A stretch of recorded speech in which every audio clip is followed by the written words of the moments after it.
हर हर महादेव। प्रिय भक्तगणों, श्रावण मास की पावन दशमी तिथि पर आप सभी शिव भक्तों का मेरे चैनल में बहुत बहुत स्वागत है। आज की कथा अत्यंत विशेष है। यह वह कथा है जो स्वयं भगवान महादेव ने सप्त ऋषियों को सुनाई थी।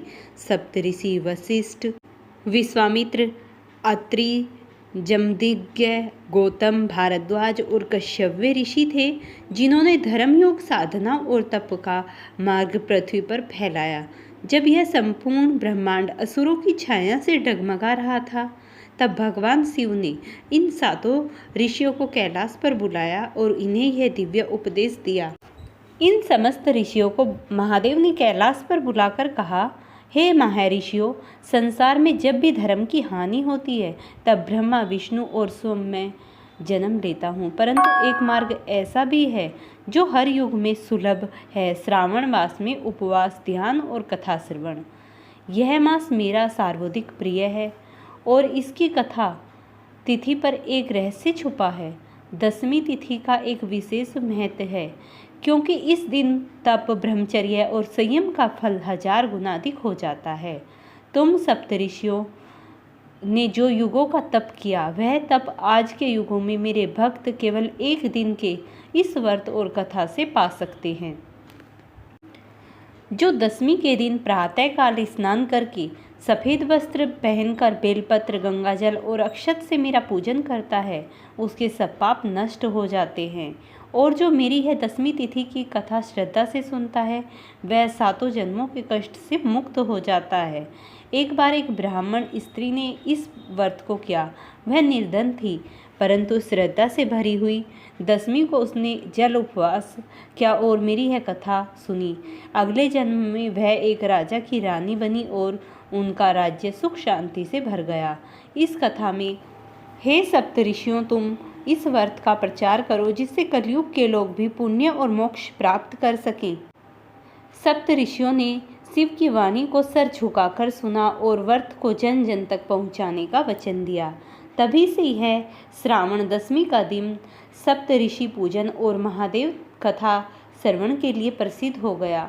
जो भी भक्त इस दिन यह कथा सुनाता है या सुनता है, उसका जीवन तपोमय बनता है और उसके घर में सुख, शांति और आध्यात्मिक ऊर्जा का वास होता है।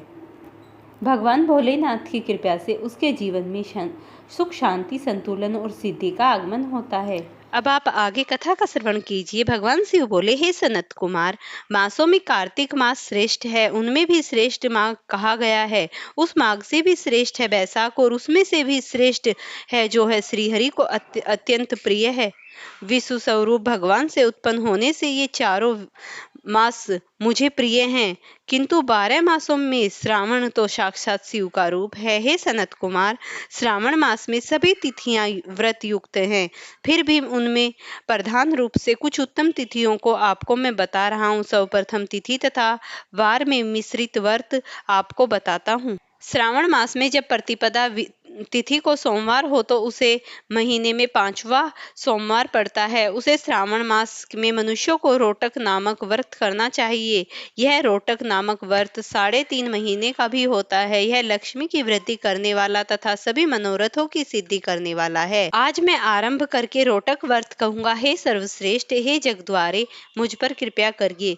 उसके बाद अखंडित बेलपत्रों, तुलसी दलों, नील तत्वों, कमल पुष्पों, कलहार पुष्पों, चंपा तथा मालती के पुष्पों से तथा काल में होने वाले नानाविध अन्य सुंदर पुष्पों, धूप, दीप, नैवेद्य तथा नाना प्रकार के फलों से शूलधारी महादेव की प्रतिदिन पूजा करनी चाहिए। विशेष रूप से रोटकों का प्रधान नैवेद्य अर्पित करना चाहिए। पुरुषों के आग्रह प्रमाण के समान 5 रोटक बनाने चाहिए। बुद्धिमान को चाहिए कि उनमें से 2 रोटक ब्राह्मणों को दे, 2 रोटक स्वयं भोजन करे और 1 रोटक देवता को नैवेद्य रूप में अर्पित करे।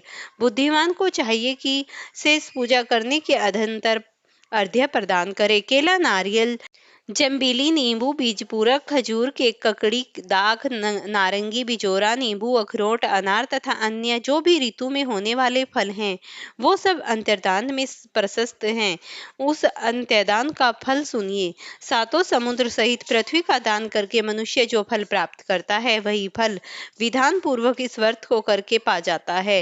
विपुल धन की इच्छा रखने वाले को यह व्रत 5 वर्ष तक रखना चाहिए। इसके बाद रोटक नामक व्रत को उद्यापन कर देना चाहिए। उद्यापन कृत्य के लिए सोने तथा चांदी के 2 रोटक बनाए प्रथम दिन करके प्रातः काल शिव मंत्र के द्वारा धृत तथा उत्तम बेलपत्रों से हवन करे। हे तात, इस विधि से व्रत के संपन्न किए जाने पर मनुष्य सभी वंचित फलों को प्राप्त कर लेता है। हे सनत कुमार, अब मैं द्वितीय के शुभ व्रत का वर्णन करूंगा, जिसे श्रद्धा पूर्वक करके मनुष्य लक्ष्मीवान तथा पुत्रवान हो जाता है। द्वयंबर नामक वह पाप भी नाश करने वाला है।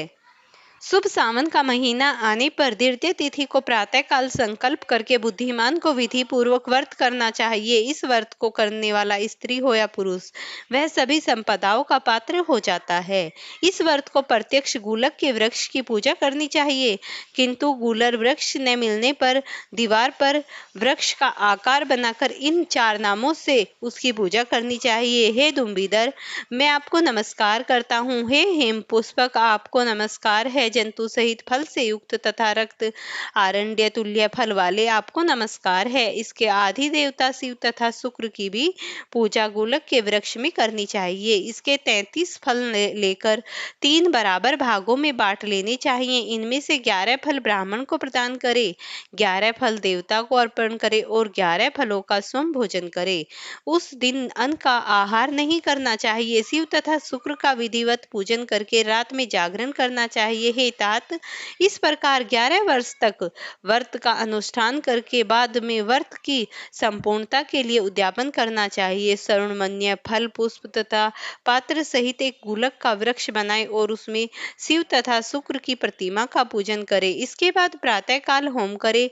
गुलर के वृक्ष शुभ, कोमल तथा छोटे छोटे 108 फलों से एक गुलर की समिधाओं से तिल तथा धृत सहित होम करे। इस प्रकार होम कृत्य समाप्त करके आचार्य को दक्षिणा दे और ब्राह्मणों को भोजन कराएं। हे वत्स, इस प्रकार व्रत किए जाने पर जो फल होता है उसे सुनिए। जिस प्रकार एक गुलक का वृक्ष बहुत जंतु युक्त फलों वाला होता है, उसी प्रकार वक्रवर्ती भी अनेक पुत्रों वाला होता है और उसके वंश की वृद्धि होती है। यह व्रत करने वाला सर्वण्य पुष्पों से युक्त वृक्ष की भांति लक्ष्मीप्रद हो जाता है। हे सनत कुमार, आज तक मैंने कभी किसी को यह व्रत नहीं बताया था। गोपनीय से गोपनीय इस व्रत को मैंने आपके समक्ष किया है। इसके विषय में संशय नहीं करना चाहिए और भक्ति पूर्वक इस व्रत का आचरण करना चाहिए। इस तरीके से भगवान शिव ने इस व्रत का रहस्य सुनाया। फ्रेंड्स, अगर आपको ये वीडियो पसंद आई हो तो इसे लाइक शेयर करना, चैनल पर नए हैं तो चैनल को जरूर सब्सक्राइब करना।